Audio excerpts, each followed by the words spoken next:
Hello everyone, कैसे हैं आप। आज मैं आप सभी को अपने इस वीडियो में एक बहुत ही इंटरेस्टिंग टॉपिक एक्सप्लेन करने जा रहा हूं।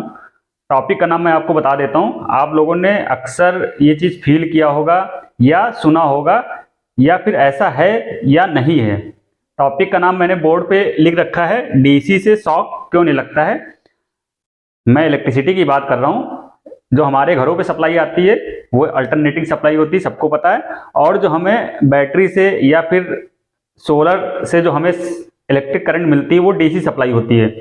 और अक्सर हम लोग देखते हैं कि हम लोग डीसी पे भी काम कर लेते हैं और एसी पे भी काम करते हैं, लेकिन हमें क्या होता है, डीसी पे जब काम करते हैं, डायरेक्ट करंट पे जब काम करते हैं तो हमें शॉक का फील नहीं लगता है। और एसी पे वही अगर हम गलती से किसी लाइव वायर के कांटेक्ट में आ जाते हैं तो हमें बहुत तेजी से झटका लगता है। आखिर इसके पीछे कौन सी इंजीनियरिंग या कौन से रूल्स इन्वॉल्व हैं, इस चीज को हम लोग इस वीडियो में बहुत अच्छे तरीके से समझेंगे।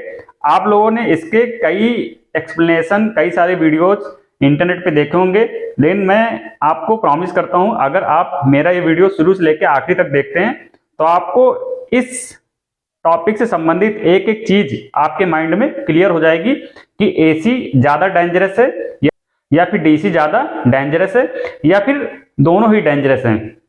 क्लियर। तो हम लोग अपना स्टार्ट करते हैं वीडियो। टॉपिक को एक्सप्लेन करने के लिए मैंने यहाँ पे सबसे पहले एक ह्यूमन बॉडी का स्ट्रक्चर बनाया है, क्योंकि हम लोग बात कर रहे हैं कि ह्यूमन बॉडी के लिए डीसी या एसी इनमें से कौन सा ज्यादा खतरनाक है या किसमें हमें झटका या शॉक ज्यादा फील होता है। सबसे पहले हम लोग इस टॉपिक को समझने के लिए ह्यूमन बॉडी का स्ट्रक्चर समझते हैं। तो ये एक ह्यूमन बॉडी है। यहाँ पे आप देख रहे होंगे कि मैंने एक मॉडल बनाया है। मॉडल में आप दो चीजें देख रहे हैं कि इस बॉडी को मैंने इसके इंटरनल पार्ट में रेजिस्टेंस और कैपेसिटेंस दो एलिमेंट दिखाए हैं। आप सभी को पता होगा कि अगर आप इलेक्ट्रिकल के स्टूडेंट हैं या फिजिक्स आपने पढ़ा होगा तो रेजिस्टेंस और कैपेसिटेंस के बारे में पढ़ा होगा। तो वही चीज यहाँ पे हमने आप सभी को शो कर रखा है। ये जो है रेजिस्टेंस और ये क्या है, कैपेसिटेंस है। और ये दोनों कैसे कनेक्टेड है, पैरेलल में। तो ये एक ह्यूमन बॉडी का स्ट्रक्चर है, हमारी बॉडी या आपकी बॉडी। तो उसमें क्या होता है, शरीर के अंदर रेजिस्टेंस और कैपेसिटेंस दोनों पाया जाता है। और दोनों कैसे कनेक्टेड होते हैं, पैरेलल में कनेक्टेड होते हैं। जस्ट लाइक जैसे कि एक केबल का मॉडल होता है, केबल जो हम लोग यूज करते हैं उसका जो मॉडल होता है वैसा ही मॉडल जो होता है हमारी बॉडी का होता है। तो यहाँ पे जैसे हेड वाला पोर्शन है तो यहाँ पे मैंने आपको एक रेजिस्टेंस और कैपेसिटेंस दिखाया है, मिडिल वाले पोर्शन में दिखाया है, ऐसे हैंड वाला पोर्शन है, लेग वाला पोर्शन है, ऐसे पूरी ही बॉडी कुल मिला के रेजिस्टेंस और कैपेसिटेंस से मिलके बनी है और ये दोनों पैरेलल कनेक्टेड हैं। अब एक चीज और हम लोग समझ लेते हैं कि पैरेलल में होता क्या है। आपने बहुत इस पे न्यूमेरिकल किए होंगे। अगर दो रेजिस्टेंस हैं, अगर दोनों सीरीज में लगे हैं, मैं आपको यहाँ पे एक्सप्लेन कर देता हूँ। मान लो एक रेजिस्टेंस ये है R1 है और एक रेजिस्टेंस R2 है, और ये दोनों अगर सीरीज में लगे तो इनका जो वैल्यू होती है, इनकी जो वैल्यू होती है वो बढ़ जाती है। अगर यही दोनों रेजिस्टेंस किस में लग जाएं, पैरेलल में, यही दोनों रेजिस्टेंस पैरेलल में जो कि यहाँ पे लगे हुए हैं, तो इनकी वैल्यू क्या हो जाती है, कम हो जाती है। एक्सप्लेन हम लोग इसको कर लेते हैं। अगर मान लो 1 और 1 ओम का रेजिस्टेंस सीरीज में लगा तो कितना हो जाएगा, 2 ओम। Simple R1 plus R2 formula पड़ा होगा। अगर यही 1 और 1 ओम का रेजिस्टेंस पैरेलल में जोड़ दिया जाए तो इसका जो टोटल रेजिस्टेंस आएगा वो कितना आएगा, आप लोगों ने किया होगा 1/2 ओम, मतलब आधा हो जाएगा। क्लियर। तो यहां से आप लोगों को एक चीज समझ में आ गई होगी। अगर दो चीजें, यहां पे कैपेसिटेंस है, यहां पे मैंने आपको एक्सप्लेन किया रेजिस्टेंस के टर्म्स में, तो कैपेसिटेंस या फिर कैपेसिटिव रिएक्टेंस, तो कैपेसिटिव रिएक्टेंस का जो मात्रक होता है वो भी क्या होता है, ओम होता है, और इसका भी क्या है, ओम। ये तो आपने पढ़ा होगा। ठीक। तो ये ओम और ओम दोनों पैरेलल में, अगर ये दोनों पैरेलल में लग गए तो क्या हो जाएगा, अगर इनका टोटल की बात करेंगे तो टोटल क्या आएगा, कम आएगा। मतलब इसका जो इंपीडेंस है, यहां बात करेंगे किसकी बात करेंगे, इंपीडेंस की बात करेंगे। तो इंपीडेंस क्या हो जाएगा, पैरेलल में होने की वजह से रिड्यूस हो जाएगा या फिर कम हो जाएगा। तो ये तो बात हो गई सीरीज और पैरेलल कनेक्शन की। और यहाँ पे हम बात करेंगे पैरेलल की, क्योंकि ह्यूमन बॉडी का कुछ स्ट्रक्चर या मॉडल ऐसा है जहां पे रेजिस्टेंस और कैपेसिटेंस पैरेलल में कनेक्टेड होते हैं। अब हम बात कर लेते हैं एसी और डीसी करंट की, क्योंकि एसी और डीसी, अगर ये ह्यूमन बॉडी है, ये गलती से एसी या डीसी कांटेक्ट में आता है, मान लो XYZ कोई पर्सन है तो उसको एसी में हम लोग देखते हैं कि उसको ज्यादा झटका लगता है, और डीसी के अगर कांटेक्ट में आता है तो उसको कम झटका फील होता है या ना के बराबर झटका फील होता है। इस चीज को और अच्छे तरीके से समझने के लिए मैं आपको एसी और डीसी के बेसिक्स भी बता देता हूं। तो एसी वो करंट होती है जो टाइम के हिसाब से चेंज होती रहती है, जिसकी वैल्यू और डायरेक्शन समय के हिसाब से क्या होती है, चेंज होती रहती है। और डीसी क्या होती है, डायरेक्ट करंट होती है, जिसकी वैल्यू और डायरेक्शन समय के हिसाब से चेंज नहीं होती है। अगर हम इसको वेव फॉर्म में यहाँ पे आप लोगों को बताऊं तो ये हमारी जो ये वाली वेव फॉर्म है, इस टाइप की अल्टरनेटिंग टाइप की साइनसॉइडल वेव फॉर्म, ये कैसी सप्लाई है, एसी सप्लाई। और अगर हम बात करें डीसी की, तो डीसी सप्लाई क्या होती है, सीधा चलती है, ये स्ट्रेट एकदम, ये डीसी सप्लाई हो गई। ठीक, तो जिसकी डायरेक्शन वैल्यू चेंज ना हो वो डीसी, और जिसकी डायरेक्शन वैल्यू चेंज हो वो एसी। मतलब एसी में क्या होगी, फ्रीक्वेंसी होगी, यहाँ पे कुछ ना कुछ क्या होगी, इसकी फ्रीक्वेंसी होगी, इसकी फ्रीक्वेंसी क्या होगी, 0 होगी। ये बेसिक्स है इलेक्ट्रिकल का, इतना आपको पता होगा। मैंने यहाँ पे आपको एक क्विक रिवीजन करा दिया, क्योंकि इस कॉन्सेप्ट को समझने के लिए या इस टॉपिक को समझने के लिए आपको बेसिक्स पता होना चाहिए। बेसिक्स पता होगा तो आप इजीली से ये कॉन्सेप्ट बहुत अच्छी तरीके से समझ पाएंगे। अब हम लोग अगली बात करते हैं, जब ये ह्यूमन बॉडी जो है एसी और डीसी के कांटेक्ट में आता है तो क्या होता है। तो सबसे पहले हम लोग बात कर लेते हैं, यहाँ पे दो एलिमेंट हैं, एक रेजिस्टेंस और एक क्या है, कैपेसिटर है। तो इसमें हम लोग बात करेंगे कि अगर रेजिस्टेंस में एसी दे दें या डीसी दे दें तो क्या होगा, और कैपेसिटेंस में अगर एसी और डीसी दें तो कैसा बिहेव करेगा। तो रेजिस्टेंस में क्या होता है, दोनों चीजें आती हैं, एसी और डीसी दोनों पास करता है, सेम बिहेव करता है। यही चीज अगर हम कैपेसिटर की बात करें, ये कैपेसिटर का सिंबल ऐसे होता है, अगर कैपेसिटर में एसी सप्लाई देंगे तो एसी क्या करेगा, ये पास करेगा। ऐसे हम लोग याद कर सकते हैं, ट्रिक है, मैंने आपको एक वीडियो में बताया है। तो कैपेसिटर क्या करता है, अपने थ्रू एसी को जाने देता है। और अगर यहाँ पे डीसी सप्लाई दे दें तो डीसी को क्या करता है, ये ब्लॉक करता है। ठीक है, ये एक ट्रिक है, आप ऐसे भी याद कर सकते हैं, या इसके पीछे का एक कॉन्सेप्ट पूरा मैंने एक वीडियो बना रखा है, तो आप वहां पे जाकर के इसको देख सकते हैं। ठीक है, तो एसी को क्या करेगा, पास करेगा, और डीसी क्या करेगा, ब्लॉक करेगा। क्लियर। अब ह्यूमन बॉडी है, अगर इसको डीसी लगता है, मतलब डीसी के कांटेक्ट में आ जाती है, कोई इसका बॉडी कोई भी पोर्शन डीसी के कांटेक्ट में आ जाता है, तो हम देखेंगे इसमें करंट कितनी फ्लो करेगी, या करंट ज्यादा फ्लो करेगी, कितने अमाउंट की करंट फ्लो करेगी।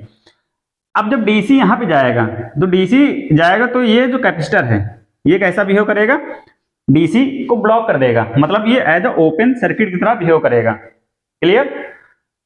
डीसी कैसा बिहेव करेगा, ओपन सर्किट की तरह बिहेव करेगा। अगर एसी देंगे तो एसी में क्या काम करेगा, ये एज अ शॉर्ट सर्किट की तरह कह सकते हैं, या फिर एसी को जाने देगा। ठीक, एसी में ये प्रॉपर तरीके से काम करेगा। तो डीसी देंगे तो डीसी में क्या आएगा, रेजिस्टेंस आएगा। क्लियर। इस चीज को हम लोग बहुत अच्छे तरीके से समझेंगे यहाँ पे, अगर डीसी और एसी देंगे, क्योंकि अगर आप ये समझ गए तो ये पूरा टॉपिक समझ गए। जब आपने यहाँ पे डीसी दिया तो डीसी में क्या हुआ, आर वहां पे काम करेगा और इसका कोई भी रोल नहीं रहेगा। मतलब यहाँ पे टोटल इंपीडेंस कितना आएगा, जेड इक्वल टू आर, क्योंकि इसका भाई कोई रोल नहीं है, क्योंकि डीसी में एज अ ओपन सर्किट की तरह बिहेव करेगा। अगर यहीं पे हम क्या करेंगे, एसी, मान लो ये ह्यूमन बॉडी है, एसी सप्लाई के कांटेक्ट में आ जाता है, एसी करंट के कांटेक्ट में आ जाता है, तो भाई जब एसी सप्लाई के कांटेक्ट में आएगा तो वहां पे रेजिस्टेंस तो रहेगा, और ये कैपेसिटर भी वहां पे रहेगा। वहां पे क्या रहेगा, कैपेसिटर भी रहेगा, मतलब इसका XC कैपेसिटिव रिएक्टेंस। ठीक, तो अब यहां पे दो, एक रेजिस्टेंस और एक कैपेसिटिव रिएक्टेंस, ये दोनों चीजें रहेंगी। और मैंने अभी आपको इससे पहले एक्सप्लेन किया है कि अगर दो चीजें पैरेलल में लगी हैं, मतलब ये ओम है इसका यूनिट और इसका यूनिट भी क्या है, ओम, अगर ये दोनों पैरेलल में लगा है तो ये वैल्यू क्या हो जाएगी, और कम हो जाएगी। तो यहां पे जो ये आ रहा है टोटल, और यहां पे जो इंपीडेंस जेड आ रहा है, आर प्लस जे एक्सी इसको बोलते हैं हम लोग। ठीक, तो यहां पे जो आर प्लस माइनस जे एक्सी, और यहां पे जो इंपीडेंस आ रहा है ये ओम, तो यहां पे आर आ रहा है, और जब एसी सप्लाई दे रहे हैं तो इसमें क्या आ रहा है, आर प्लस जे एक्सी या आर और एक्सी का पैरेलल आ रहा है, तो आर और एक्सी का पैरेलल क्या हो जाएगा, वैल्यू आर से कम हो जाएगी। कैसे, जैसे कि मैंने आपको एक्सप्लेन किया था कि अगर 1 और 1 ओम का रेजिस्टेंस लगा है तो कितना आ जाएगा पैरेलल में, आधा हो जाएगा। ऐसे सेम अगर आर है और ये कुछ है, अगर इन दोनों को पैरेलल करेंगे तो क्या होगी, वैल्यू आर से भी कम हो जाएगी। कुल मिला के हमें समझना क्या है कि अगर यहाँ पे डीसी सप्लाई देंगे तो डीसी सप्लाई देंगे तो क्या होगा, यहाँ का जो इंपीडेंस है, टोटल इंपीडेंस जो करंट को रोकता है, इंपीडेंस का काम क्या होता है, करंट के फ्लो को रोकना, ठीक है, क्योंकि उसकी यूनिट क्या होती है, ओम। तो यहाँ पे करंट जब डीसी देंगे तो डीसी में करंट क्या होगी, क्योंकि इंपीडेंस की वैल्यू ज्यादा है, क्यों ज्यादा है, क्योंकि वहां पे सिर्फ आर है, तो इंपीडेंस की वैल्यू ज्यादा होने से इसमें डीसी करंट क्या होगी, कम फ्लो करेगी। अगर एसी करंट देंगे तो एसी करंट में क्या होगा, इसको हम नेग्लेक्ट नहीं कर सकते हैं, कैपेसिटर को नेग्लेक्ट नहीं कर सकते हैं, उसका रिएक्टेंस भी आएगा। तो इससे क्या होगा, जो ह्यूमन बॉडी का इंपीडेंस है वो क्या हो जाएगा, डीसी की तुलना में और ज्यादा कम हो जाएगा, क्योंकि वहां पे एक्ससी आर के साथ पैरेलल में है, और पैरेलल में जब दो चीजें हो जाती हैं तो वैल्यू और कम हो जाती है। तो आप यहां से एक चीज बहुत अच्छे तरीके से समझ गए कि अगर डीसी सप्लाई के कांटेक्ट में अगर ह्यूमन बॉडी आती है तो डीसी सप्लाई में क्योंकि इंपीडेंस या कह सकते हैं रेजिस्टेंस ज्यादा होने की वजह से करंट कम फ्लो करेगी, और एसी सप्लाई में रेजिस्टेंस या फिर कह सकते हैं टोटल रेजिस्टेंस, जिसको हम लोग इंपीडेंस बोल रहे हैं, वो क्या हो जाएगा, उसकी वैल्यू कम होने की वजह से करंट ज्यादा फ्लो करेगी। तो अगर हम एक सेम वोल्टेज की बात कर लें, मान लो सेम वोल्टेज की एसी सप्लाई है और सेम वोल्टेज की डीसी सप्लाई है, तो भाई शॉक किसमें ज्यादा लगेगा, जिसमें करंट ज्यादा होगी। तो करंट किसमें ज्यादा है, एसी में। वोल्टेज सेम है, करंट की वैल्यू किसमें ज्यादा रहेगी, एसी में, क्योंकि एसी में इंपीडेंस कम है, और डीसी में इंपीडेंस की वैल्यू ज्यादा रहेगी क्योंकि वहां पे सिर्फ आर है। तो वहां पे इंपीडेंस की वैल्यू ज्यादा होने से वहां पे करंट की वैल्यू क्या होगी, कम होगी। तो यहां से हम लोग एक कंक्लूजन निकाल सकते हैं, या फिर हमारे टॉपिक का जो मोटो था कि डीसी से शॉक क्यों नहीं लगता है, तो वो चीज आपको अब बहुत अच्छे तरीके से समझ में आ गई होगी कि डीसी से शॉक इसलिए नहीं लगता है या शॉक कम लगता है क्योंकि वहां पे इंपीडेंस की वैल्यू ज्यादा होने से करंट की वैल्यू कम होती है। मैं ऐसा नहीं कहता हूं कि आपको शॉक नहीं लगेगा, लेकिन अगर एक प्रॉपर अमाउंट की करंट है डीसी में भी तो वो भी आपके लिए खतरनाक हो सकती है। लेकिन अगर एक सेम वोल्टेज की बात करें, सेम वोल्टेज की एसी और सेम वोल्टेज की डीसी, तो सेम वोल्टेज की एसी ज्यादा डेंजरस है क्योंकि वहां पे ज्यादा अमाउंट की करंट बॉडी से फ्लो होगी। क्लियर, ये चीज आप समझ गए। अब हम लोग कुछ और रीजन समझ लेते हैं कि भाई एसी क्यों ज्यादा हानिकारक होती है या एसी में हमें ज्यादा क्यों शॉक लगते हैं। तो एक चीज और मैंने आपको अभी इस वीडियो में एक्सप्लेन किया कि एसी में क्या होता है, फ्रीक्वेंसी होती है, और एसी क्या होती है, चेंज होती रहती है, इस टाइप से चेंज होती रहती है। जब एसी हमारी बॉडी से पास होती है तो हमारी जो मसल्स हैं, हमारी बॉडी की जो मसल्स हैं उनको क्या कर देती है, वो एक्टिवेट कर देती है, जिससे क्या होती है, हमारी बॉडी अकड़ जाती है। लेकिन डीसी क्या होती है, कांस्टेंट सप्लाई होती है, तो उसमें ये चीज नहीं देखने को मिलती है। और एक चीज और भी होता है कि एसी में फ्रीक्वेंसी की वजह से, क्योंकि एसी लगातार चेंज हो रही है और हमारी जो हार्ट है उसकी बीट्स भी क्या होती है, वो चेंजिंग मतलब होती है, वाइब्रेट होता है, हार्ट्स भी वाइब्रेट होता है। तो हार्ट्स की फ्रीक्वेंसी को इफेक्ट करती है एसी की फ्रीक्वेंसी, जिसकी वजह से एसी ज्यादा डेंजरस होती है अगर हमारी बॉडी से वो पास होती है। और डीसी में शॉक हमें कम लगता है। जब भाई हमारी मसल्स क्या होती है, अकड़ जाती हैं, तो वहां पे हमें जो शॉक का इंपैक्ट है वो हमें ज्यादा फील होगा। तो वो केस किसमें होता है, फ्रीक्वेंसी वाले केस में। और फ्रीक्वेंसी किसमें होती है, एसी में होती है, क्योंकि एसी की फ्रीक्वेंसी हमारी बॉडी की मसल्स या फिर हमारा जो हार्ट है उसकी फ्रीक्वेंसी को डिस्टर्ब करती है। इसकी वजह से वहां पे हमें ज्यादा शॉक फील होता है। अब हम लोग कुछ चीजें और समझ लेते हैं। अब हम बात करेंगे कितने एम्पियर की एसी या कितने एम्पियर की डीसी हमारे लिए खतरनाक होती है, या फिर कितने एम्पियर की एसी अगर हमारे बॉडी से पास हो जाए तो हमें क्या क्या फील होगा बॉडी के अंदर। तो यहाँ पे मैंने एक टेबल बना रखी है आपको इस चीज को एक्सप्लेन करने के लिए। ये बॉटम वाला पोर्शन है और ये अपर वाला पोर्शन है, और यहाँ पे मैंने जो करंट की वैल्यू ले रखी है किसमें, मिली एम्पियर में। यहाँ पे आप देख रहे होंगे ये क्या है, मिली एम्पियर में। अगर हम बात करें हमारी बॉडी से 1 मिली एम्पियर की करंट पास हो, कौन सी करंट, एसी करंट की बात कर रहा हूं मैं। अगर हमारी बॉडी से 1 मिली एम्पियर की करंट पास होती है तो हमें वहां पे क्या लगता है, थ्रेशोल्ड ऑफ सेंसेशन, मतलब हमें हल्का फुल्का फील होता है, हल्का फुल्का मतलब करंट का फील होगा। अगर यही करंट की वैल्यू कितनी हो जाए 2 मिली एम्पियर, तो 2 मिली एम्पियर में हमें क्या लगेगा, माइल्ड शॉक, हल्का शॉक लगेगा हमारे शरीर में, हल्का सा शॉक फील होगा। एसी करंट की बात कर रहे हैं, अगर एसी करंट की वैल्यू कितनी है 5 मिली एम्पियर, तो 5 मिली एम्पियर करंट इनफ होती है ग्राउंड फॉल्ट सर्किट इंटरप्शन के लिए। ये एक सर्किट ब्रेकर होता है, इसको इंटरप्शन करने के लिए 5 मिली एम्पियर की करंट सफिशियंट होती है। अगर हम बात करें 10 मिली एम्पियर करंट की, तो 10 मिली एम्पियर करंट अगर हमारी बॉडी से पास हो जाए एसी करंट, तो 10 मिली एम्पियर की करंट हमें जाने नहीं देगी, मतलब हमें चिपका लेगी। जो हम लोग सुनते हैं ना कि बॉडी को चिपका लिया करंट ने, तो कितनी वैल्यू होती है 10 मिली एम्पियर की करंट सफिशियंट है एसी की बात करें तो।